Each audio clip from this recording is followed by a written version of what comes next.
ลุ้นระทึกนาทีต่อนาทีมุดแองนำเลิก10 เมตรมุ่งหน้าสู่เนิน30มื้อนี้จะพบ7ชีวิตหรือบ่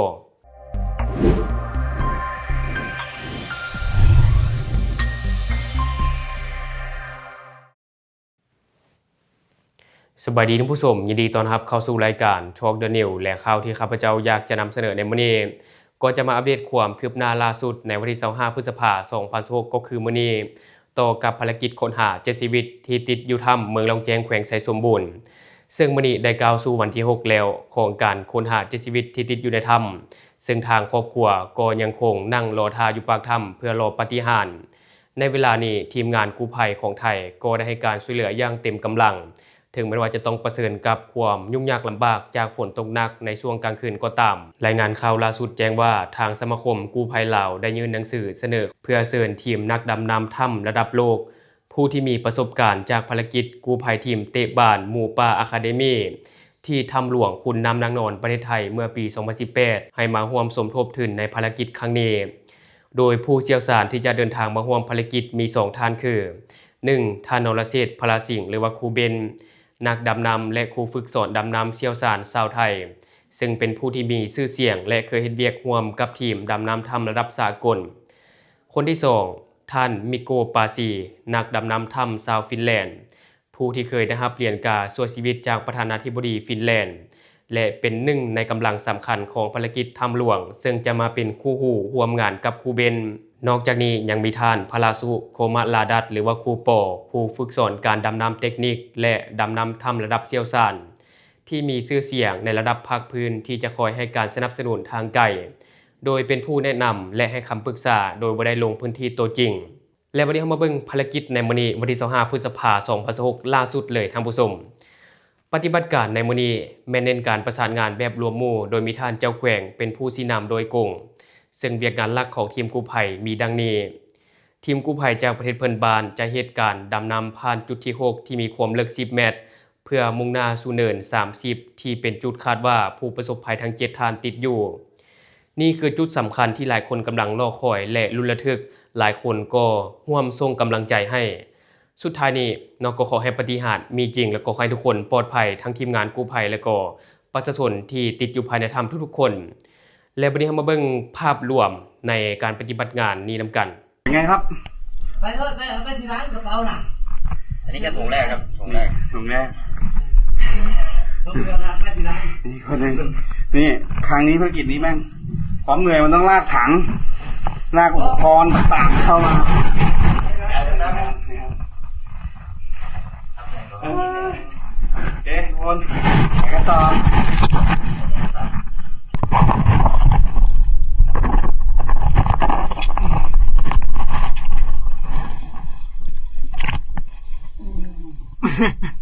น้ำมันเยอะเหรอหรือไงมันก็มีเยอะแล้วมาได้ไม่เยอะแล้วเปล่าปากทำไมปูดูก็ได้ผมเหนื่อยไงลากแข็งไงแล้วผมต้องลากอะไรไปหรือเปล่าวะซ่าผมต้องลากอะไรไปหรือเปล่า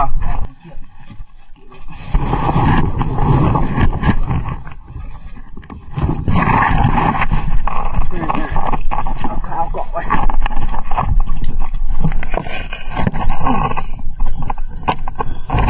รอบนี้แม่เข้ายากกว่าครั้งที่แล้วอยู่พี่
นี่เพิ่งมาล้างเหรอ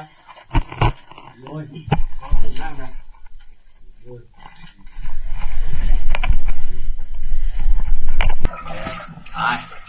เดี๋ยวผมจะไปนะไปเลยปะโอเคนะครับครับลงมาเอาถังก่อนถังไป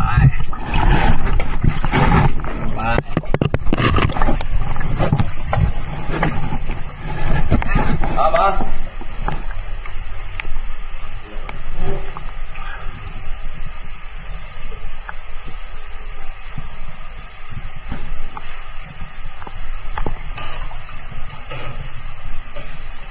โอเคยอดมา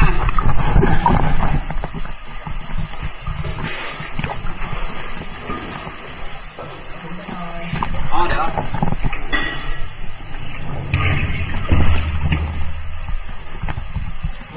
มาครับผม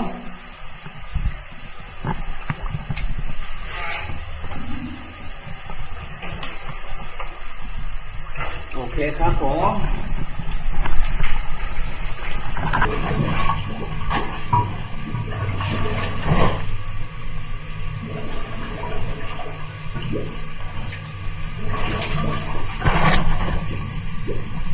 ใช้แรกนะครับ13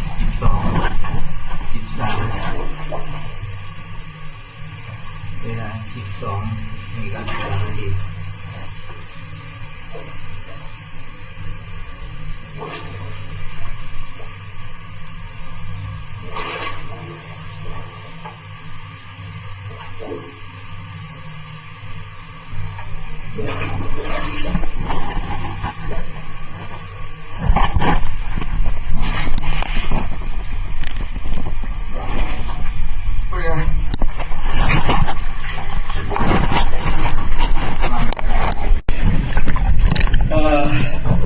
ลงไปคือตะคู่นี้ลงดันลงไปมันแคบถังมันติดมันลงไปไม่ได้นั่นด้วยโอ้โหโคตรหนาวเลยโอเคครับเดี๋ยวถังวางไว้โถนี้ก่อนแล้วเราออกไปตัวเปล่ากันเดี๋ยววางแผนกันว่ายังไงต่อแต่ด้วยอยู่เลยเราไม่ได้ชำนาญทางครับไม่ชำนาญทางเราไม่รู้ว่าคือทางมันเลี้ยวทั้งแยกเลยครับพวกนี้ครับทางนี่ดูที่ด้านบนนะครับไม่ใช่ใต้น้ำนี่เป็นอย่างนี้ดูคนนี่เป็นอย่างนี้ทางแคบมากแล้วน้ำถ้ามองความหมายง่ายคือถ้าน้ำค่ำสังเกตง่ายๆเลยน้ำค่ำมันเย็นมากเต็มที่แล้วครับเดี๋ยวออกไปวางแผนดูหรือว่าเราจะดำเข้ามาไม่ใช่เราหาวิธีดำไปในถุงจุดต้องสงสัยยังไงดีนะครับเพื่อให้ในจุดนี้ที่เป็นจุดคาดการณ์ว่าจะพบทั้ง7 คนนะครับและที่ผ่านไปก็จะเป็นการอัปเดตเหตุการณ์ที่มันเกิดขึ้นในปัจจุบันซึ่งสุดท้ายนี้ก็ขอให้ปาฏิหาริย์มีจริงและขอให้ทุกๆคนปลอดภัยทั้งทีมงานกู้ภัยและก็คนที่ติดอยู่ในถ้ำเนาะทุกคนมีความคิดเห็นอะไรกับข่าวนี้ก็อย่าลืมคอมเมนต์แลกเปลี่ยนกันได้หรือว่าอยากตามนิกดิเตียนอยากประกอบส่วนข้อมูลก็อย่าลืมฝากไว้นะครับพระเจ้าจะเข้าไปอ่านและก็ตอบแลกเปลี่ยนประสบการณ์นำกันอย่าลืมเนาะสนับสนุนกันโดยการกดติดตามช่องขอขอบใจ